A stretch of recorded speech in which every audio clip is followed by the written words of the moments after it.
Boa Tarde, Cidadão. Oferecimento: Supermercado Nordestão e Drogaria Saúde.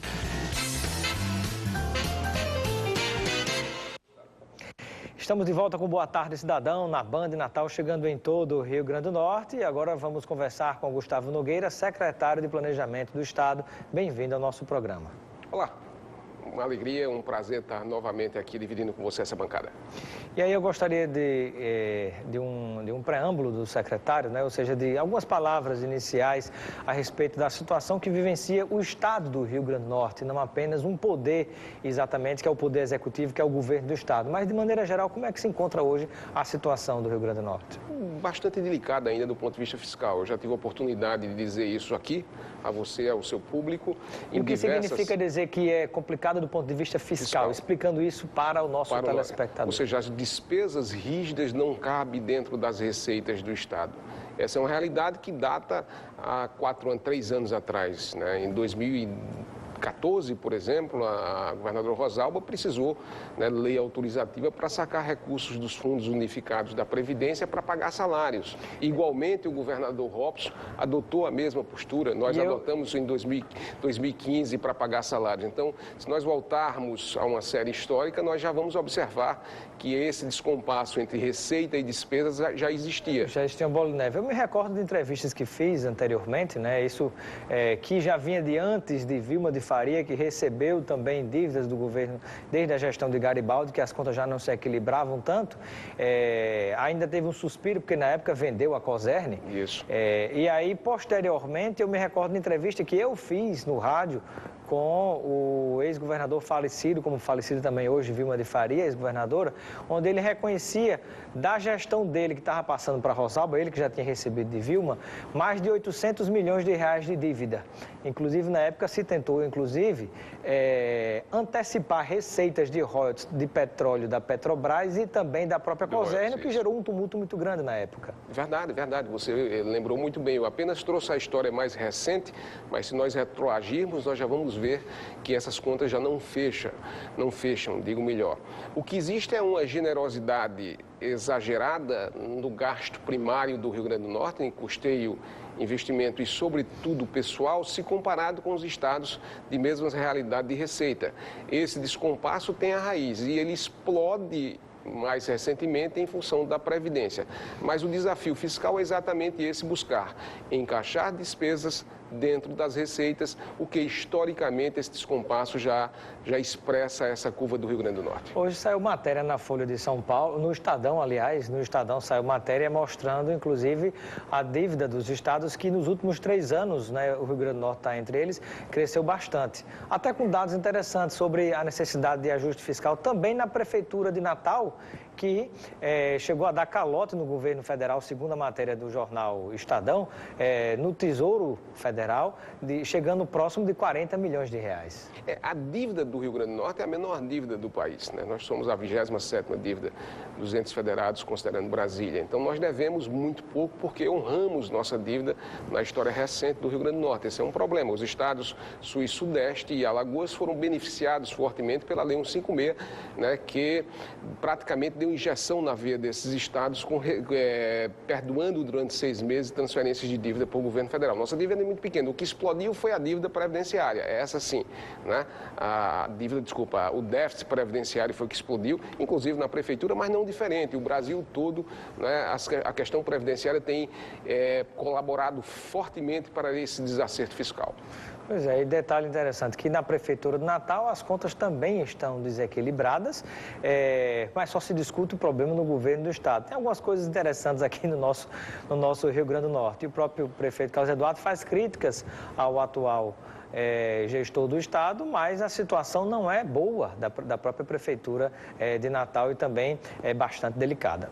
Mas aí eu pergunto ao secretário sobre, diante da situação que a gente se encontra hoje, muitas pessoas falam, mas por que não foi feito antes? Por que nunca tomou nenhuma providência o próprio Estado do Rio Grande do Norte para sair dessa situação na atual gestão? O que é que o secretário pode dizer a respeito? Primeiro, entender, né, que quando o governador Robson assumiu, entender e lembrar, quando o governador Robson assumiu em 2015, nós fizemos auditoria na Folha com a Price, né? O primeiro ato, inclusive eu era secretário de administração à época, dei a ordem de serviço, fizemos auditoria na Folha, fizemos censo do servidor, fizemos censo previdenciário, fizemos auditoria nos contratos terceirizados, né? Nós encaminhamos à Assembleia há mais de ano um projeto que eu posso explorar um pouco mais à frente, que é o novo regime fiscal do Estado, ou seja, tentando conter a despesa primária, a variação do IPCA, espero que vote essa semana.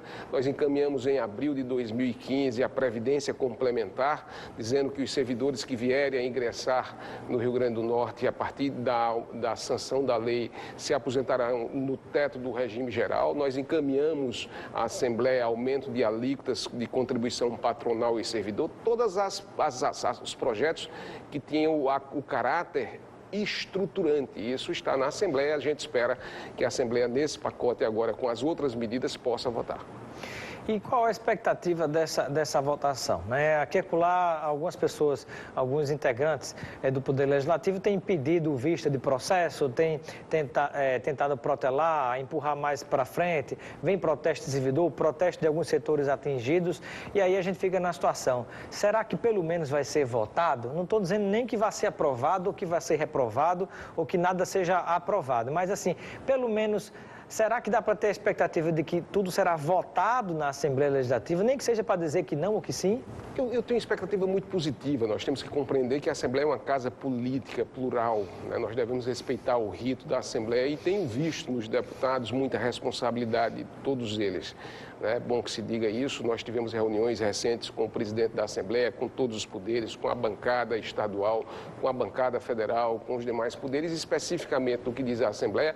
Acredito que a Assembleia deve votar. Inclusive hoje, essa discussão está sendo pautada lá, as matérias estão sendo lidas numa convocação que o governador fez à Assembleia, uma convocação extraordinária para votar aqueles projetos que nós já vimos encaminhados e um conjunto de novos projetos que giram em torno de 18 projetos que estão na Assembleia. A Assembleia vai votar, já existe uma manifestação da sociedade muito forte nesse sentido e é natural que alguns segmentos que estão sendo alcançados por medidas que devem ser tomadas estejam reclamando.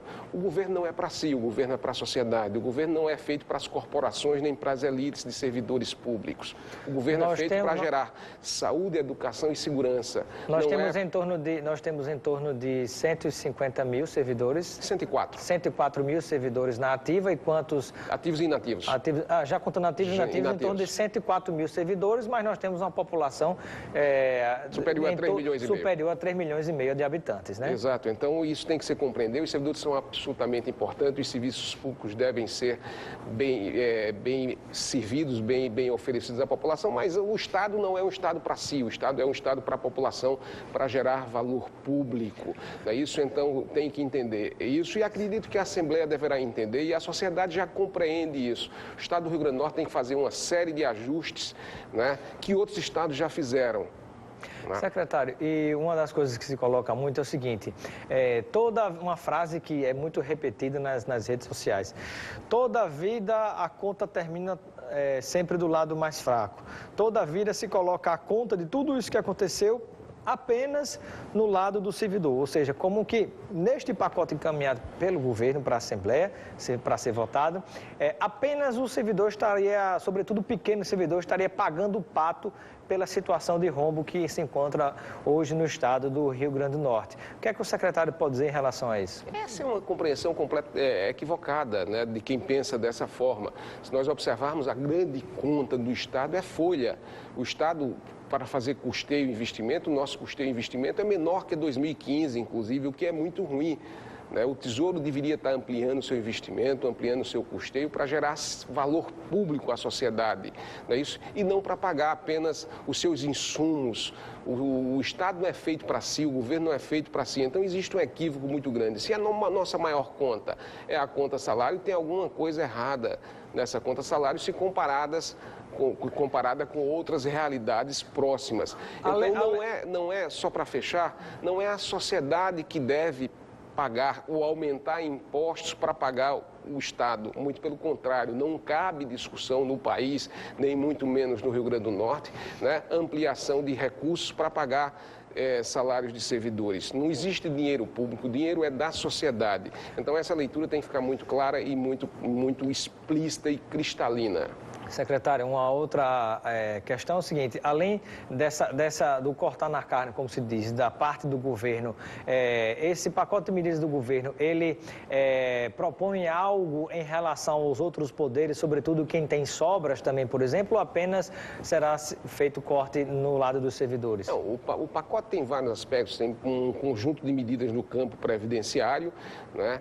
Tem um conjunto de medidas no campo fiscal, tem um conjunto de medidas também que alcança os demais poderes.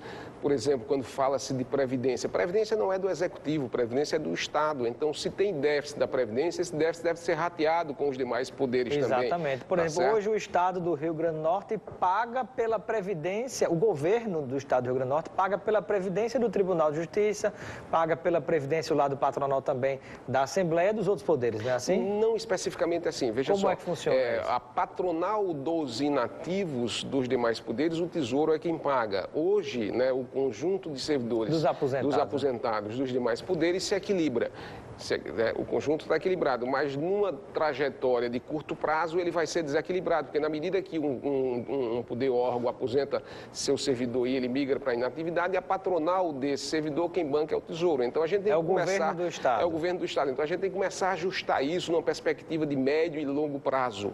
As medidas eles têm caráter de curto prazo, algumas, outras de médio, outras de longo prazo. Isso tem que ser feito. Não há escolha para o Rio Grande do Norte. Ou a gente ajusta agora para salvar o Estado e o Estado possa gerar serviço, gerar valor público para a sociedade, ou então não temos mais saída. E eu acho que a Assembleia está muito consciente disso, os deputados estão conscientes disso, não dá para postergar, e isso já foi feito na história recente do Rio Grande do Norte, nós assistimos agora, o Estado chegou, colapsou por uma curva crescente na despesa primária sem a Receita cobrir. Secretário, já está chegando perguntas de telespectadores, vou fazer daqui a pouquinho, mas ainda uma pergunta. Muito se questiona também que existem do Poder Executivo, né, eu gosto sempre de citar cada poder, porque todos fazem parte do Estado do Rio Grande do Norte. Claro. Né? Servidores do Poder Executivo cedidos ao Tribunal de Justiça, à Assembleia, ao Tribunal de Contas, ao próprio Ministério Público, isso. Mas eles recebem o funcionário, mas mesmo assim é o governo do Estado que paga pelas contas. Isso vai mudar? Vai mudar sim, inclusive uma das propostas que estava na Assembleia é exatamente que esse valor dos servidores cedidos venha a ser abatido do 12º a ser repassado aos poderes. Então, olha que isso também foi um projeto de lei encaminhado à Assembleia pelo governador. Pergunta do telespectador, vamos lá, a primeira pergunta. Silvio Andrade, de Petrópolis. Ele quer saber se tudo que foi encaminhado para a Assembleia realmente cabe ao Poder Legislativo aprovar. Ele disse que está acompanhando a leitura do texto na Assembleia e entendeu que a questão das demissões, por exemplo, não cabe aos deputados aprovarem. Ele pergunta como é que fica situações como essa. Nós temos uma questão de demissões que não está na Assembleia. O que está se falando são projetos na área de previdência, na área fiscal, na área de alienação de ativos, né? São esses três focos e ajustes e adequação do Estatuto do Servidor à legislação federal. Nós não estamos alterando o Estatuto do Servidor em dissonância com a legislação federal que já foi alterada há vários anos em todos os estados. Está chegando muitas pessoas estão fazendo a mesma pergunta, né? São várias delas fazendo essa pergunta semelhante, não é isso? Sobre o excesso de número de pessoas com cargo comissionado na Assembleia Legislativa. Aí a pergunta, resumindo o que as pessoas estão mandando, é o seguinte: o Poder Executivo, o governador do estado, ele pode, por exemplo, agir para demitir cargos, por exemplo, no Tribunal de Justiça, na Assembleia, no Tribunal de Contas, ou cortar a despesa dos outros poderes? Em absoluto. Existe uma coisa na Constituição que é a autonomia dos poderes, o respeito à autonomia dos poderes. Isso é um princípio constitucional, isso ancora as democracias públicas, os poderes judiciário, legislativo e executivo, isso é fundamental. Agora chegou agora a mesma pergunta em relação ao Poder Judiciário. Como é o nome do telespectador? Leonardo de Neópolis, né? E várias pessoas, muitas vezes, eu até já ouvi comentários dizendo o seguinte: mas por que, quando se critica algumas coisas ligadas ao Tribunal de Justiça, por exemplo, aos outros poderes, aí muitas pessoas dizem, mas o governador devia cortar isso, mas não depende dele, porque cada poder é que tem literalmente o poder dentro da sua área, né? Exatamente, e é oportuno que se diga, hoje existe um ambiente extremamente distensionado, Robson, telespectador, e integrado do governador com os demais poderes. É bom que se diga isso, né? Eles estão muito compreensíveis e compreendendo a situação fiscal do Estado. Já no ano de 2017, nós repassamos a menor do 10º dos poderes, passando só o anexo 1, isso num acordo... Isso aí, explicando para quem não conhece, né? Num diálogo com todos eles. Explicando significa que da receita que o Estado arrecada, que o governo do Estado arrecada de imposto, né? Ele não fica com tudo, ele tira uma fatia desse bolo e vai para o Tribunal de Justiça, outro para o Tribunal de Contas, outro para a Assembleia, outro para o Ministério Público, para a Defensoria Pública e por aí vai. E também para prefeituras, né? Porque ainda tira 25%, ou seja, 1/4 desse bolo de ICMS divide com os prefeitos, exato. Do Estado, né? Não fica tudo nas mãos do governo, né? E 25% do ICMS para os municípios, do que sobra 20% para o Fundeb e 1% Fundeb, que é educação, né? Educação né? E 1% retorna para o governo federal, que é o PASEP. Mas voltando ao tema da relação com os poderes, isso é bom que se diga e eu tenho que testemunhar, né? É por isso que eu acho que o momento é único do Rio Grande do Norte. É a hora de todos nos unirmos em prol dessas medidas, algumas já encaminhadas desde 2005, ainda não votadas, que acredito que deverão ser votadas, e expressar aqui que existe sim uma sensibilidade do Tribunal de Justiça, do Ministério Público, do Tribunal de Contas, da Defensoria, né? Da Assembleia. Inclusive a Assembleia fez ajustes, inclusive lá o presidente já colocou já isso. Já fez vários cortes, né? É bom que se diga isso, mas o momento é único. O momento é que a despesa primária, que historicamente houve uma generosidade muito grande no Rio Grande do Norte de fazer com que ela crescesse ou viesse a crescer além da variação do IPCA, a Receita não cobre mais isso. Então, essa é uma série histórica que nós devemos estancar. E nós temos medidas encaminhadas à Assembleia. Por exemplo, se tiver espaço, o teto do gasto. Tá certo? O projeto que está lá há mais de um ano diz o seguinte: nenhum poder e órgão, inclusive executivo, pode variar despesas primárias acima do... O que significa dizer isso para o telespectador? Despesa primária é custeio, investimento e pessoal. Ou seja, nenhum poder, a partir dessa lei, se for aprovada, poderá conceder aumentos do que a variação do IPCA. Ou seja, não vai poder gastar mais do que aquilo que está previsto no orçamento. No orçamento, e do que a variação do IPCA. Não se pode fazer concessão, aumentos, reajustes salariais, como nós assistimos recentemente por leis autorizativas, de valores acima da variação do IPCA.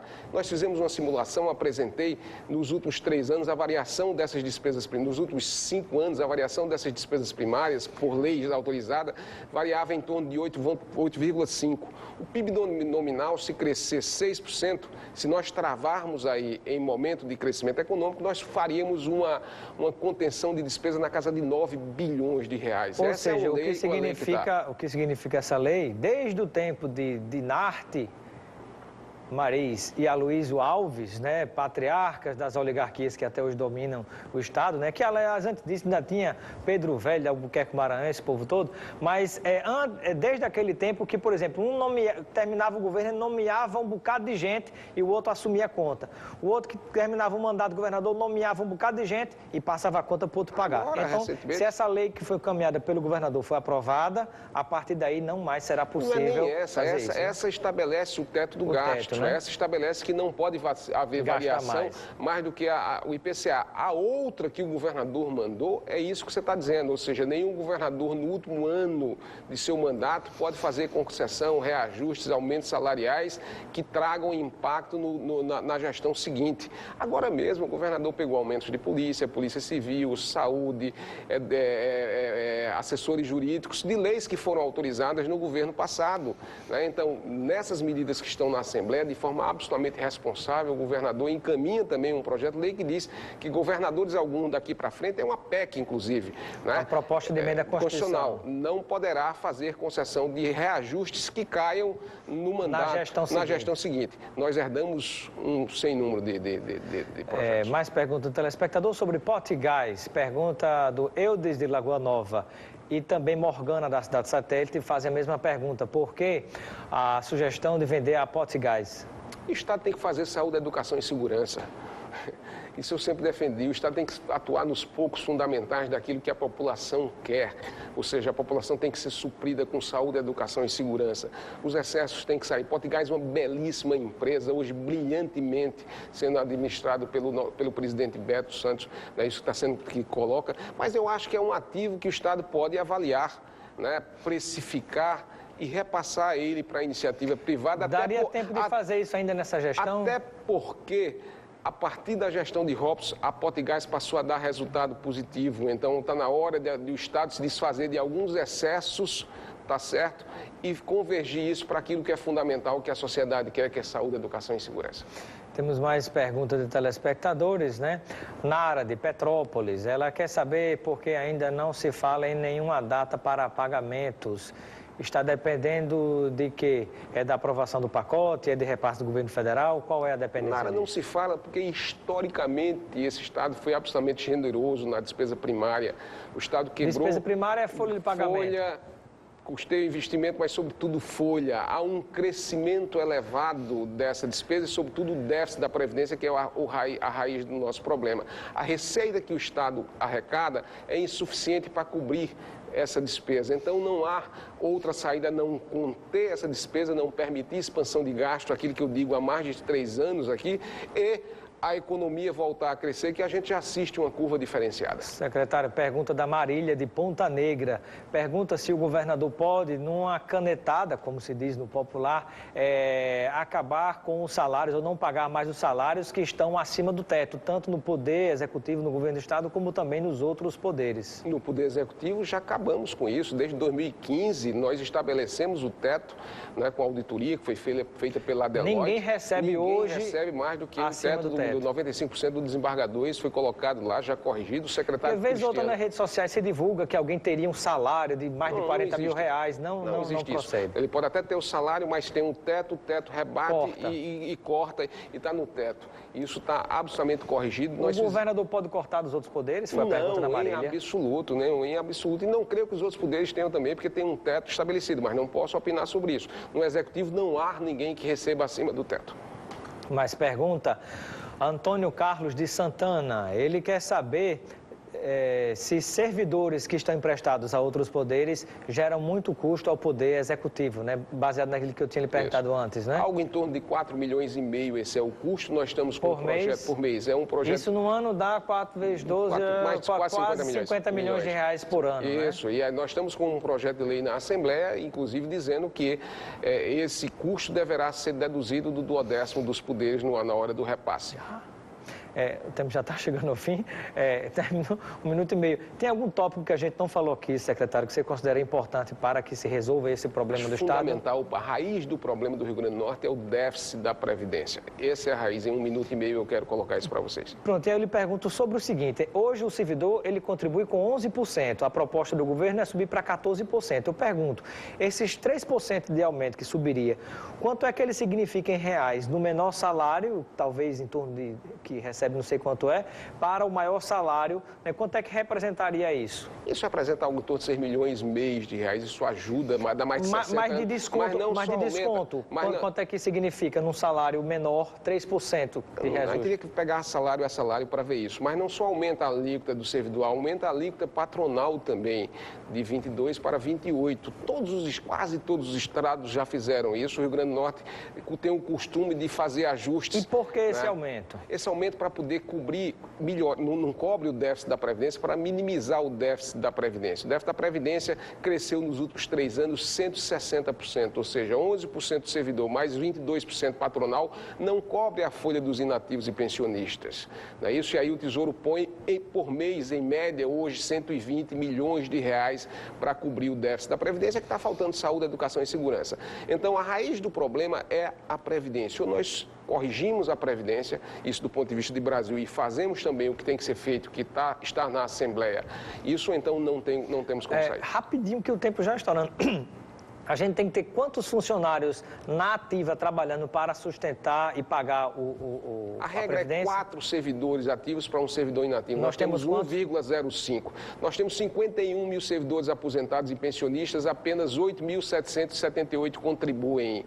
Dos 51 mil servidores aposentados e pensionistas. Então, mesmo que não tivesse sido usado o fundo previdenciário para pagar os próprios salários dos aposentados, essa bomba iria estourar de todo jeito. Inevitavelmente. Nós corrigimos isso e defendemos defendemos isso na Assembleia para que a Assembleia aprove, ou não há como fazer esse equilíbrio de contas, porque não há como buscar na sociedade aumento de impostos para pagar salários e pagar Estado. Isso está absolutamente descartado. Não, isso, o Brasil não suporta mais isso. Secretário, agradeço os esclarecimentos aqui do nosso programa Boa Tarde, Cidadão. Seja sempre bem-vindo. Eu que agradeço a todos vocês. Ficamos por aqui com Boa Tarde, Cidadão. Continue ligado na Band Natal. Vem aí o Nordeste Urgente e Luiz Almir. Um grande abraço e até amanhã. Boa Tarde, Cidadão. Oferecimento. Supermercado